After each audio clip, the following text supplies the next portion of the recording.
ধানমন্ডি ৩২ নম্বর। আজ সকাল থেকেই চারদিক জুড়ে কঠোর নিরাপত্তা।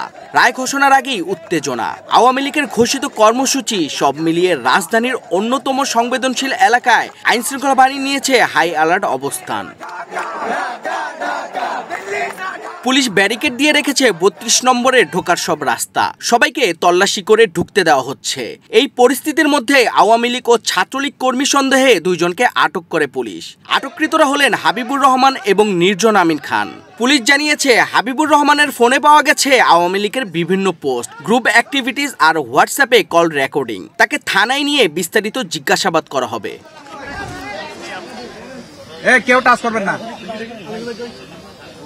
লকটা বলো, লকটা বলো, লকটা বলো। আমি কে বাইরে ঘুরতে আসছি। হ্যাঁ, ঘুরতে আসছি। আচ্ছা, লকটা বল, লকটা বল। আমি দেখাই দিছি, ভাইদেরকে দেখাই দিছি। আমি অনেক কষ্ট।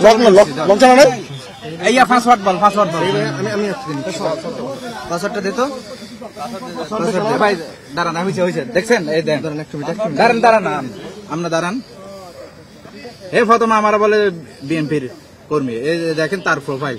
অন্যদিকে মাত্র 14 বছর বয়সী নির্ঝর আমিন, গ্রামের বাড়ি ময়মনসিংহের ভালুকায়, ছাত্রলীগের সঙ্গে সম্পৃক্ততার সন্দেহে তাকে আটক করা হয়। তার ব্যাগ থেকে ছাত্রলীগ সমর্থিত আলামত জব্দ করা হয়েছে বলে জানিয়েছে পুলিশ।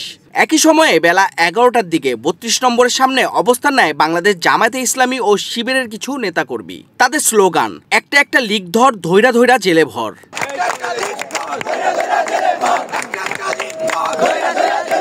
ঢাকার সার্বিক নিরাপত্তা পরিস্থিতি ঘিরে আজ মহানগর জুড়ে নজিরবিহীন আইনশৃঙ্খলা বাহিনী মোতায়েন। ডিএমপি জানিয়েছে, রাজধানীর বিভিন্ন স্থাপনায় ১৭,০০০ পুলিশ সদস্য মোতায়েন রয়েছে। এর সাথে রয়েছে র্যাব, বিজিবি, সেনাবাহিনী, যারা যে কোনো নাশকতা প্রতিরোধে সমন্বিতভাবে কাজ করছে।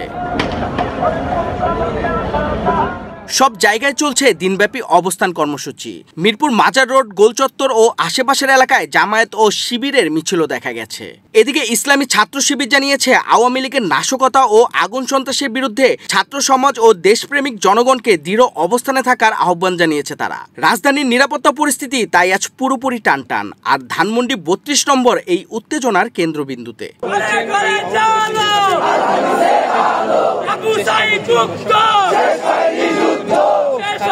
যুদ্ধ